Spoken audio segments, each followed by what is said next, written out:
Welcome, I'm Void Dude, and Star Citizen's Jumptown event has come and gone this past weekend, but there was a bit of a controversy surrounding the timing of the event, as I'm sure by now everyone knows that the next patch, Alpha 3.17.2, will bring with it a database wipe for the first time since Alpha 3.15 came out in November of 2021, so 9 months isn't so bad, right? But what does this wipe mean? Well, the way CIG refer to it is as data stored in long-term persistence, which has 3 components. Your wallet, which is the amount of AUEC you have on your character to buy things throughout the game. Your items, but only for stuff that you've bought or looted in game, like ships, gear, and other equipment. Anything you've bought with real money is obviously safe. And then finally, your reputation, which for now is only really related to unlocking higher tier bounty hunting missions. This incoming database wipe will reset your wallet and items, but they are keeping players' reputations intact, so no need to grind again for access to higher tier bounties. Now personally, I don't really care about the wipe. CIG have told us that wipes will happen indiscriminately throughout the alpha stage of development, and if you have created for yourself any illusions that wipes should not happen, or you're getting upset now because you just bought a new ship and all your money and progress is going down the drain, well then shame on you.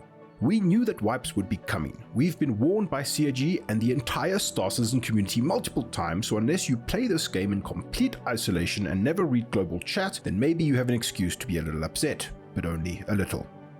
Personally, I really don't think it's a huge deal. I feel that a fresh start reinvigorates my desire to achieve particular in-game goals, like trying to afford a carrack with in-game currency. Hopefully this time around with more varied and exciting ways to make money, such as with the new Siege of Orison event, and maybe there'll be some cool lucrative missions involving the new ruins and derelicts coming to 3.17.2.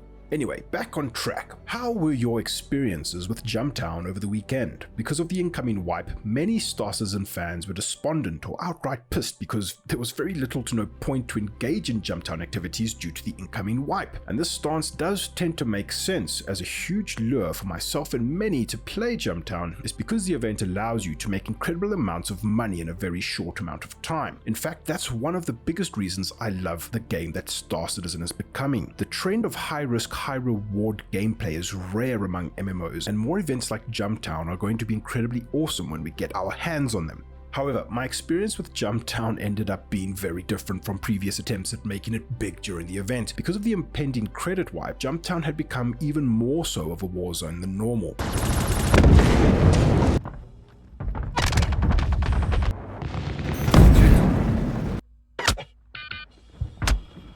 Now, many players call this griefing, but the fact is that if you put yourself anywhere near Jumptown, you better come prepared and expect to get shot at. It's a PvP focused event after all, and I don't think you have the right to get upset and personal towards anyone for putting a bullet in your head or tearing your ship to shreds when you partake in this crazy event. If you're inclined to get whiny for getting murdered at an illegal space drug lab, then just don't go to the illegal space drug lab. I basically ended up getting wrecked every time I made the trip to the production facility because I played as if the incoming wipe didn't exist. I played Jumptown the same way I had in previous events by trying to infiltrate the facility, take advantage of the conga lines and seek opportunities on the ground while waiting for the perfect time to maximize profits by stealing other people's space drugs or ships filled with space drugs. For me, it's what makes this event so incredibly fun. You can check out any of the previous Jumptown videos on this channel to see the ludicrous shenanigans we've had playing Jumptown for maximum profits in the past. Is this griefing? Is this wrong? No. Like we've just established, it's a goddamn space drug lab where terrible things happen. And no one is forcing you to go to Jumptown in the first place. It's okay if you're not the target audience for this event. Just try to realize it sooner than later. So this time around, from my perspective, there was pure unending combat at Jumptown. Everyone knew the wipe was coming, so the place was just a frantic war zone non-stop. There was no time for conga lines or paranoid temporary alliances, only murder and destruction. It was great fun, but I sorely missed that special element of trying to exploit the players around me to maximize my own gains. The closest I came this time around to a decent high-risk, high-reward drug haul was with this fellow who arrived at a war-torn Jumptown about the same time as me and his retaliator, which I was terrified of because I didn't know if he was going to unleash a giant size 9 into my poor MSR's We declared friendly intent toward one another and I told him I would help him out, but this was partly true. My intention here was 100% to help him load his ship full to the brim with the space drugs and then find the right time and opportunity to get inside his ship, take him out and steal absolutely everything, and then taking all the drugs to a friend's ship, having him sell them for me and doing the transfer. Yes, that would be an incredibly move, but the amount of credits I would make in such a short time span would make it worth turning this guy into an absolute hated enemy for all time.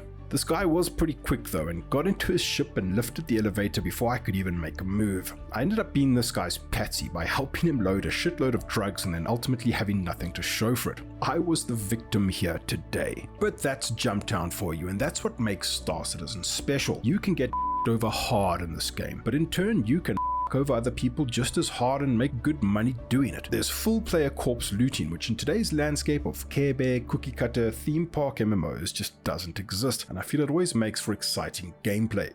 The one thing that did ruffle me the wrong way this time around, however, was that there seems to be some mechanism in the game that activates around Jumptown that puts a marker above your head as if you were a bounty target. In the scene up now, I was on foot trying to get the upper hand against some fighters with a railgun, but they could see my every move, which I don't think makes sense. There should never be a marker over your head in a game that aspires to be this realistic, but those mechanisms and gameplay features are still to come, I suppose. Whatever this is, I hope it's a placeholder or a bug. The FPS and ship radar features in the future should create some kind of interesting gameplay to detect or hide in situations like this, but this stopgap measure of triangles on people's heads ruins any sense of tactical gameplay possibilities. Anyway, I would love to hear about your experience in Jumptown over the weekend. Did you love it? Did you hate it? Fire off in the comments, I am genuinely curious.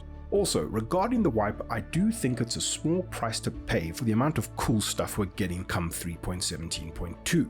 Reclaimer derelicts, derelict colonialism outposts, AI on planets, a deeper NPC service beacon mission system, quality of life stuff for the shopping experience, and even a better Mustang Alpha. But most importantly and most excitingly, better network performance. This last item sounds like it's a great first step in solving some on-foot desync issues and reducing rubber banding, and could just make the experience of seeing and interacting with other players on foot look and feel much better with less jank and jitter. I have higher hopes for this. Please and thank you, CIG. We haven't even begun talking about the Siege of Orison event that's also coming to 3.17.2. It sounds very much like a PvE orientated FPS event, but it's going to be very exciting to check out nonetheless. I've only heard good things and I'm very eager to see what it has to offer. CIG have also mentioned that they want this event to be less hand-holdy than other missions and events where you don't get objective markers that trivialize the experience of figuring out what to do and how to do it, which I think is great. That's definitely the kind of gameplay that excites me, but it's a bit weird considering they literally had markers over people's heads during the Jumptown event, so it seems a bit contradictory in terms of design philosophy for a gameplay experience they want to convey.